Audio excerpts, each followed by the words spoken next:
السلام علیکم ورحمۃ اللہ وبرکاتہ۔ امید ہے آپ سبھی حضرات خیر و عافیت سے ہوں گے۔ معزز ناظرین، آج کی اس ویڈیو میں اذان کے متعلق جو مسئلہ بیان کرنا ہے وہ یہ ہے کہ اگر کوئی شخص اذان بغیر وضو کے دینا چاہے یا دے دے تو اس کے لیے کیا مسئلہ ہے؟ تو دیکھیے، جواباً عرض یہ ہیں کہ اذان ایک اچھی چیز ہے اور بہت اعلیٰ اس کی فضیلتیں ہیں۔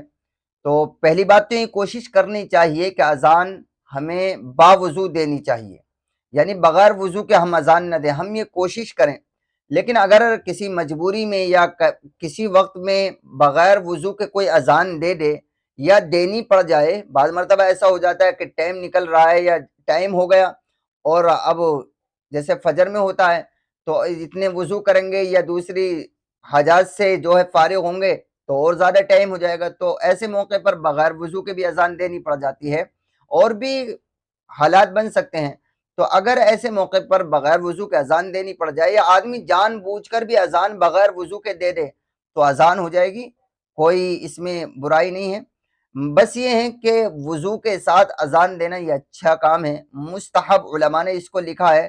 لیکن آپ یہ نہیں کہہ سکتے ہیں کہ اگر کسی نے وضو کر کے اذان نہیں دی، بغیر وضو کے اذان دے دی ہے تو یہ اذان نہیں ہوگی اور اس کا اعادہ کرنا پڑے گا، یہ بات غلط ہے۔ اگر بغیر وضو کے اذان دے دی گئی ہے تو اذان درست ہوگی اور اس کو لوٹانے کی ضرورت نہیں ہے۔